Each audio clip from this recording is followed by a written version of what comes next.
What's up, everybody? It's your boy Shaggy Powers here, otherwise known as the Florida Man or the newly trademarked Shagantes, the Shagster, whatever you want to call me, Tyler. I don't care. So I'm coming at you today with a deck profile. Never done one of these before. I just recently got top 8 at GGP Connecticut playing Earth Aggro. The night before in the cash tournament, I got second place playing the same deck. Deck is really good, really fun. I wanted to play something a little different at the event. Didn't really want to play anything too meta. I just felt weird in the format right now. So between this and another deck, ultimately the team helped push me to this deck, and it was a really good choice. And I think this really fits my play style. So this was a really good, I think, meta call and just deck choice in general. So it was a lot of fun. Um, yeah, I guess I'm just going to kind of jump right into it. I'll do some quick shout outs. Shout out to Vortex Reborn for hosting the event. Shout out Scully for being the tournament organizer and for being, everything he is for the community. Without you, we wouldn't have the ability to really play this format to the level that we get to. So thank you for all that you do for us. GoFormat.com. Thank you for everyone involved in the community and allowing us to play this game. Huge shout out to Ronak for talking to me about this deck and kind of giving me some insights on the playstyle and how to play it, and helping me with tech choices and helping me to understand stuff. You were really helpful, so just thank you for taking the time to talk with me about the deck. I really appreciate it.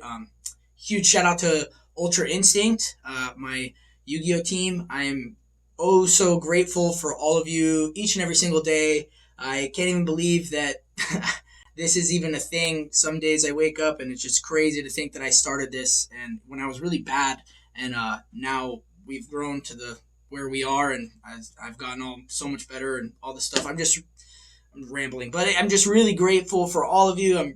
Everything that you do, for being so supportive and helping me get better, and I just couldn't be more grateful for being able to call you, all of you, my teammates and my friends. So just thank you guys and gals for all of that. And then just shout outs to everyone that showed up to the event. My friends Adam Teshuba, AJTBLS, Chris Pateo. Shout out Chris for winning the whole event. Great job. He went undefeated. John the Bounty, congrats on getting your invite, buddy. Great job. James Ark, thanks for the great duels in the cash tournament on Friday. Learned a lot. Shout out to the guys for staying with me. Insidious, Fox, Bobby Buckets, Jinzo Dude 9. That was probably one of the funnest weekends I've had in a long time, just goofing off and playing Yu-Gi-Oh! So thanks for coming out and staying with me. That was a lot of fun. And then shout out to the Virginia guys, Eric Gonzalez, Gary Gonzalez, Jack Sworn for being like GGP go-getters and for continuing to show up. You've been a blessing to the community. Love seeing new people playing. Shout out to the Ohio guys, Campos, Sean Munn, Tyler Jedlicka, Campos' brother, I'm forgetting her name, for continuing to keep coming out. Shout out to all the local people that came out. Shout out to everybody. Go Format's awesome. This community's great.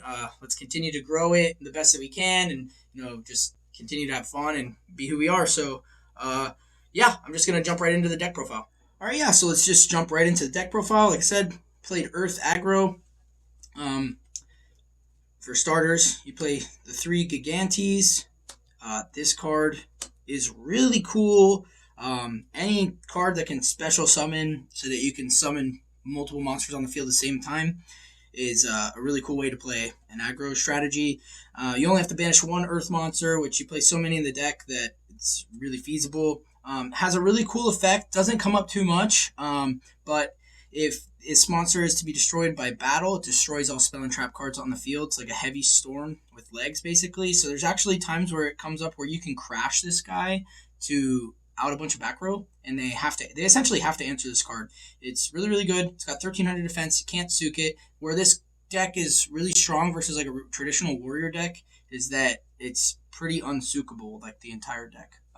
Really fun card. You have to play it. It's the whole reason you play the deck. Then you play 3 Goblin Attack Force. This card is really, really cool.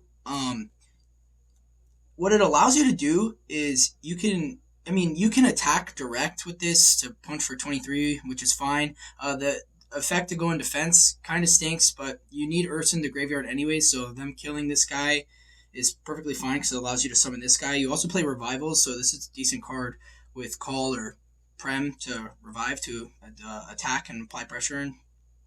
Um, what I really like about this card is it allows you to cleanly answer a defense position spy, the face-up spy on the field. It also allows you to answer a Chaos Sorcerer in defense, which is really cool. But so because of this card, they're forced to then summon Sork and attack, which can allow them to play into like Mirror Force and stuff. Or what it allows you to do is with 3 DD Assailant and, well, also DD Warrior Lady, but DD Assailant mainly, it allows you to crash into Sorks, to banish, to... So it's like you have multiple ways of dealing with like problem cards like Chaos Sorcerer, with the fact that if it's in defense, you can kill it with this. If it's in attack, you can kill it with this. This can kill it outright. But it's just a lot of like swarming the board and problem cards that they have to have answers to. And a lot of times what happens is you just get so many guys out on the field that before they know it, it's too late. They don't have any life points left. This card is just really awesome. It's like a battle trap with legs. They have to answer it. They attack over it. Their monster's getting banished. You can crash into stuff to banish. It's basically like, it's just like a battle trap with legs. It's really, really good. 1600 defense, again, can't be souped. Really, really good. Then we also play 3 Giant Rat. This card is really cool. It allows you to play like Rat Toolbox. It floats into other rats or other monsters, so it allows you to just maintain field presence, keep monsters on the board. It's another monster that can't be souped. It's got the 1450 defense, so cards like Deco and stuff can't swing over it if you need to play defensively. It can crash into like face-up Decos, allow you to get another rat or a really good card like Injection Fairy Lily. This card is cracked. It allows you in one turn to put up 3,400 damage if they don't have a monster on the field. It can out BLS if you absolutely have to. This card just allows you to attack for game a lot. It's a really good card. Loved playing it, loved seeing it. More cards you can get off Rat that didn't come up too much are the Exiled Force and Mystic Swordsman level 2. These cards are really cool. I mean, in theory, I could see where there would be times that you want to like crash Rat and go into these guys. Maybe you have to answer a problem monster with Exiled Force, or they have a face down set that you know is maybe like Magician of Faith or something, and you need to answer it. You can go into this, but it never really came up. The only one that came up was Injecting Fairy Lily or going into more rats just to maintain pressure. And then the last couple monsters you play is Breaker, the Magical Warrior, and Tribe Infecting Virus. This is where the deck differs from Roanoke. Breaker, you have to play. It's a pop. It's limited. You absolutely play this card. I don't know why anyone would not play this card. It's really, really good, especially with Jar of Greed getting played less and less now in the format. You're unlikely to ever hit like a jog, or maybe you hit like Wing Blast or Break or something, but this card's just really good. And then I decided to play Tribe. This was different from what Roanoke does. He plays the 2 spies. I really didn't want to play a monster that can get knocked game 1, and I really wanted a game 1 answer to cards like Scapegoat and Ojama tokens. So this card was actually really good on the day. It's not a card that I think you have to play in the deck, whether main or even side, but in my feature match, it came up versus WZ game 2. He immediately Ojama trios me to play around like King Tiger Wangu, and I had this in my hand, and he summoned Panda, and I just summoned Tribe, pitched a monster, and just was able to clear the whole board. I mean, it's just a good card. Can get rid of problem monsters, which isn't really too troubling for this deck, but with cards like Scapegoat and stuff, which are really popular in GGPs, I just really wanted this card in the main, and it was good. I don't know if I would play it moving forward. Other than that, though, I think the rest of the deck was perfect. I don't know that I would change anything else. I mean, maybe you can go to like 2 Assailant, 2 Rat, or something like that, which Roanoke does, but the deck's just really good. This is the monsters. We played 18. He plays 19. Yeah, I don't think I would change anything about it. Maybe you could tech like a Rock Spirit or something like that if you wanted extra monster that you could banish to special summon. Yeah, it was just overall really good deck. Then I'll get into the spells. And you play Trinity, Pot, Duo, Graceful Charity. Really good all day. Actually saw Duo a lot, which was really nice. I considered cutting this card. I'm really glad I didn't. That would have been pretty silly. Play 2 Reinforcement of the Army. You play like 10 warriors in this deck, like 3 Goblin Attack Force, 3 DD Assailant, DD Warrior Lady, Exiled Force, and Mystic Swordsman level 2. You absolutely play this card. It allows you to get into your toolbox stuff to answer whatever you need to answer. 2 Noblemen of Crossout mandatory. I don't know why you would ever play less of this. Knocking, Spy, and Magician of Faith are like two of the best things you could ever knock in the format. One Snatch Steal, don't have to explain it. It's limited, lets you steal something big, attack. It's good. Heavy Storm, MST, no really explanations there. Then we played, this is like the Spice, you play 3 Smashing Ground. When I first saw this list, I thought this was insane. I don't see why you would ever want to play 3. Maybe at most you play 2, which I've done in Warrior, or sided 2 in Warrior, whatever. And at first, I did have 2 in this deck, but I decided to go with the 3. That's what he plays, and this card was amazing all day. Like, I would never play less than 3 again. It hits their giant, like versus Burn, it hits their giant rats, it hits their panda, it hit BLS a couple times in the tournament, hit Chaos Sorcerers. Like, if you don't have another monster to get over Spy, but you have Goblin Attack Force, you can hit a Spy with 1 Smashing Ground, attack over the other Spy with Goblin, and then attack with your Gigantes or Assailant or whatever, just apply pressure. Amazing spot removal, just like a really good card. I would not change this moving forward.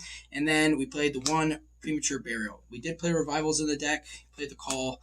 We're about to get into the traps, but that's the spells. I don't think I would change much of anything at all. This is pretty much, I think, exactly what Ronak plays as well. This is really good. Revivals are awesome in the deck. Allows you to just keep swarming and applying pressure. Get the spells out of here. Yep, so you play the 1 Call, Mirror Force, Ring, no TT. I did not play Torrential Tribute. I never needed it. Maybe in the games against Burn or Control would have been nice to have, but ultimately, like, you want to summon a bunch of guys and attack, and there's never really a spot when I have a bunch of monsters on the field where I am in a position where I want a TT. Maybe it's something I'd be looking to test moving forward, but I never missed it on the day. It was really good. We played 2 Sakuretsu Armor. This was just like, so make like game 1s versus Warrior a little easier. It does conflict a little with Gigantes. I mean, obviously, just you have to be kind of smart about what you're setting behind certain monsters on the field. It is good because you play the Mystic Swordsman level 2 in the deck. They're forced to summon, flip monsters and try to attack over it. It's just a really good card. It helped me a lot in my game 1s versus Warrior. It helped me versus Panda Burn. Saku, it's not a bad card to play. And then I guess for I don't know, Spice, whatever. You played not 2, but you played 3 Dust Tornado. This was amazing all day. Helped me a lot against Panda Burn, against Go Control, against Warrior. It just ultimately I want to be able to successfully summon guys and attack direct for game. So I decided to play 3 of these, and it was awesome. I mean, in Warrior, I always have 3 in the 55. I usually main 2, side 1, but I decided to main 3, and it was awesome. I really enjoyed it. I would not change that moving forward. I mean, you could probably play 2, but 3 was great. That's the main deck. Then we'll go right into the side. Got our GOAT tokens here. To start off with the monsters, we played 1 Kinetic Soldier. This card is like a straight swap for Mystic Swordsman level 2 versus Warrior. This off of Rat is amazing. If they summon a Warrior and attack over something you have, and then you have Rat in your hand, and maybe you have Dust Tornado to clear a battle trap they have behind, like getting able to attack, to crash with Rat and summon this guy and attack over Blade Knight or even BLS is just absolutely broken. It didn't come up too much in the tournament. There was a time I said it and they attacked into it with like a DD Warrior Lady, which was pretty cool. They took 23, forced to banish it. Really good card.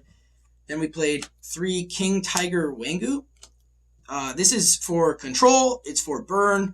I usually side 2 in Warrior, but in this deck, being Earth Aggro, I absolutely sided 3. Mandatory. I would not side any less than this moving forward. It was really good all day. Loved seeing it. I played 2 Go Control decks in Swiss, and I absolutely needed to see this card.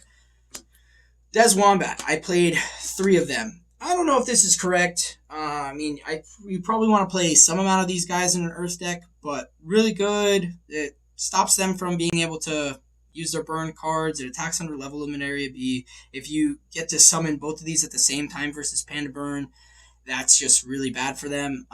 It was good. I mean, I did lose to Burn twice against 2/2/2 Broken. I mean, he was playing a really interesting version of Burn with like main deck Solemn. So ultimately, I think probably needed some amount of either Mobius or even a Dark Dust Spirit. Dark Dust Spirit would have came up for me on the day and been really, really good. So maybe you can take out one of these or even two inside some other stuff. I ultimately decided to go 3 with all the back row removal, and it was okay. I mean, I was able to really just beat down and win against WZ in top 16 pretty easily, but I couldn't get through 222 broken, so there's likely something you could change here. Then to the, that was all for the monsters, the spells. We just played 2 Mind Control, and then I played 3 Trap Dust Shoot. This was for Turbo. It was really good for me in the Friday tournament. I didn't face Turbo at all on Saturday. Going second, like, being able to, especially if they don't see it, like game 2, when you side it in, if you do side it in, like being able to take a flip monster and like Dekoichi or Faith and just flip it, or even Spy and stop it, even though I'm not playing the Spies in this deck, so maybe this is worse and you don't have to play it without Spies in your deck, but to stop them from being able to get the second Spy out of the deck is even kind of nice. Trap Dust Shoot was insane all day. I sided it in versus Goat Control. I sided in versus Turbo in the Friday tournament. It was really good. This card is just, this card's broken. It probably shouldn't be legal. I don't know. It's really, really good. You have to play it. And then this is where things get, I would probably change moving forward. So in the Friday tournament, I played 3 Zing. Ultimately, I took one out for something else on the side on Saturday. The theory kind of was, Ronak was playing Decree, and I didn't like the idea of siding that in this deck. So I decided, well, I'll just side Zing then, since it's kind of like a Decree. Like, it shuts off 2 of their back row cards. It's a straight swap for the Nox versus Warrior. It never really came up all day. It actually got heavy stormed before I could activate it twice on the day. I never saw it on Friday siding in. If I had seen it on Friday, then I probably would not have sided this at all. I would have sided something else. It was okay. I probably wouldn't side it moving forward. And then, like I said, I sided 3 on Friday, and then I decided to tech 1 Goo card, and I sided 1 Return from the Different Dimension. I sided this in a lot. I only saw it a couple times, but I was only able to use it once, and the other games I was pretty much just winning anyways, but I had to use it. In one game, I actually got to set it and use it, but he ended up summoning, it was against Eric Gonzalez, he summoned a BLS while I had a Cypher Soldier banished and tried to attack me for game, so I sadly had to use this defensively. It did save my life that game. Couldn't draw any monsters though, so I lost. I ended up winning the match, but yeah, this was just like a flex spot. It was cool in theory. I don't know that I would play it moving forward. It was kind of fun. There's a lot you could probably change in the side. Like you could probably not side any of this. Maybe you don't side this if you don't play Spy. Maybe you side out. You don't play any of this. I don't know why you wouldn't play Kinetic Soldier, but I would. There's a lot you could do. Like I said, I think this deck is super underexplored. But that's the side deck. It was ultimately really good. Yeah, and that's the deck. Thank you all for watching. I hope I explained that all in a clear and concise, not too noobish way. Like I said, this isn't my deck. This is Ronok's deck. If you have any more questions, feel free to ask him. He could probably go way more in depth on the play style and the best way to play this deck and tech choices and stuff like that. He helped me a lot with everything. So yeah, this is his deck, and it's a lot of fun. I think more people should play it. I think it's way better than it's given credit for. I think the fact that not that many people play it is why it's maybe not as respected in the format, but I think it's definitely really good. I think it's up there with a lot of the best decks. Like I said, I had a winning record versus Turbo on the weekend, winning record versus Warrior, winning record versus Control. Burn did give me a little bit of issues, but there might have been some pilot error, or maybe just I could have made better tech choices and stuff. 222 Broken is a very good burn pilot. Was playing Solemns in the main. Maybe if it was a more traditional burn deck like WZ's, maybe things would be different. I don't know. But it's a good deck. Try it out. Let me know what you think. Let us all know what you think. Let's get that Earth Aggro channel and Go Format server bumping. Let's continue to talk about this deck. Last couple shout outs. Thanks again to everyone in the community. I think I shouted out everybody that went. Shout out Chaos Kings. The Canada guys for coming down. IMZ1, 222 Broken, P-Tran, super cool meeting you. John D. Wick, you guys were awesome. It was really nice seeing you. Shout out the New York guys, Duck Duck, Joey Neutral Grounds, my boy Carl Waite. Always good to see you. Most disrespected duelist in the community, Carl Waite. Put more respect on his name. Congrats on topping again, bro. Yeah, just shout out to everybody. Everybody's so awesome. Thank you to the community. Thank you to UI again. I would not be here if it weren't for without all of you. Like, I'm just so grateful for what Ultra Instinct has been for me since starting this team. I've grown so much, and I don't know that I would be here today if it wasn't for you folks. So thank you. I'm just so grateful for your friendship and your support and the community and family that we've built. So thank you for everything. And I guess shout out my fiance for 27 years old, letting me go out and be a kid and playing a kid's card game and supporting me all the way through it. So thanks, babe. And I guess that's it. Here's to hopefully seeing you guys next time. Until then, keep playing goats.